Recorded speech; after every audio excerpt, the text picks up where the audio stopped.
மாணிக்கக்கல் எடுக்க சென்ற நபர் உயிரிழப்பு. புகையிரத திணைக்களத்தில் மோசடி மற்றும் ஊழல். வவுனியாவில் குழந்தையின் கழுத்தில் கத்தியை வைத்து கொள்ளையிட்ட மூவர் கைது. கனடா வாழ் தமிழர்கள் தொடர்பில் அரசாங்கம் வெளியிட்டுள்ள மகிழ்ச்சி தகவல்.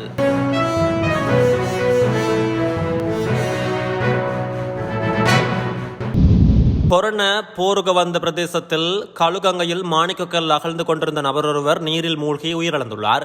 இந்த நபர் நேற்று பிற்பகல் கழுகங்கையில் மாணிக்கக்கல் தோண்டும் பணியில் ஈடுபட்டிருந்த நிலையில் நீரில் மூழ்கி ஆபத்தான நிலையில் கொரோனா வைத்தியசாலையில் அனுமதிக்கப்பட்டு அங்கு உயிரிழந்துள்ளதாக போலீசார் குறிப்பிட்டுள்ளனர்.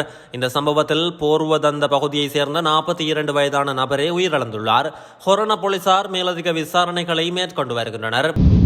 ஆன்லைன் ரயில் இருக்கை முன்பதிவு நெருக்கடியை தீர்க்க அதிகாரிகள் இன்னும் நடவடிக்கை எடுக்கவில்லை என்று ரயில் நிலைய அதிபர்கள் சங்கம் கூறுகின்றது. உதவி போக்குவரத்து அத்தியட்சகர் ஒருவரின் அதிகாரத்தின் கீழ் இந்த விடயம் தொடர்பில் கலந்துரையாட மறுப்பதாக ரயில் நிலைய அதிபர்கள் சங்கத்தின் தலைவர் சுமேத சோமரத்ன தெரிவித்துள்ளார்.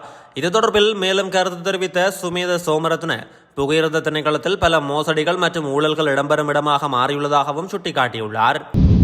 வவுனியாவில் குழந்தையின் கழுத்தில் கத்தியை வைத்து மிரட்டி பெண்ணிடம் நகைகளை கொள்ளையிட்ட மூவரும் குற்றத்தடுப்பு பிரிவு போலீசாரால் கைது செய்யப்பட்டுள்ளனர்.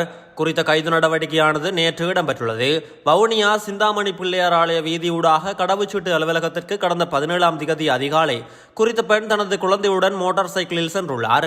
இதன்போது வீதியில் முகத்தை துணிகளால் கட்டியபடி நின்ற 3 இளைஞர்கள் குறித்த பெண்ணை வழிமறித்து அவருடைய குழந்தையின் கழுத்தில் கத்தியை வைத்து மிரட்டி அவர் அணிந்திருந்த நகைகளை அபகரித்ததோடு குறித்த பெண்ணின் மோட்டார் சைக்கிளையும் பறித்து சென்றுள்ளனர். இதனைத் தொடர்ந்து பாதிக்கப்பட்ட பெண் வவுனியா தலைமை போலீஸ் நிலைய குற்றத்தடுப்பு பிரிவில் முறைப்பாடு செய்துள்ளார்.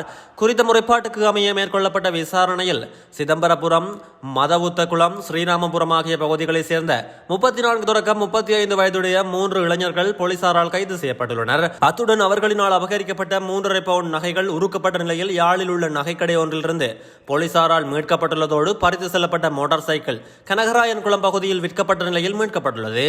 இதேவேளை 2 பெண்கள் மற்றும் மடிக்கண்ணனி என்பனவும் சந்தேக நபர்களிடமிருந்து மேலதிகமாக மீட்கப்பட்டுள்ளதோடு இவை கனகராயன்குளம் பகுதியில் உள்ள வீடு ஒன்றிலிருந்து திருடப்பட்டவை என விசாரணைகளில் தெரிய வந்துள்ளது.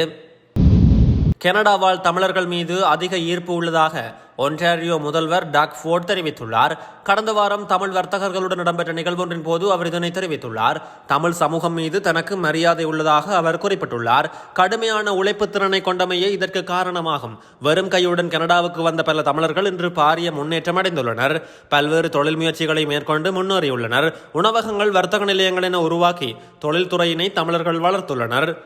பிள்ளைகளுக்கு சிறந்த முறையில் கல்வியை வழங்குகின்றனர். உங்கள் இலக்கை நோக்கி சரியான பாதையில் செல்கின்றீர்கள். இதன் காரணமாக தமிழ் சமூகத்தை எனக்கு மிகவும் பிடிக்கும் என அவர் கூறியுள்ளார்.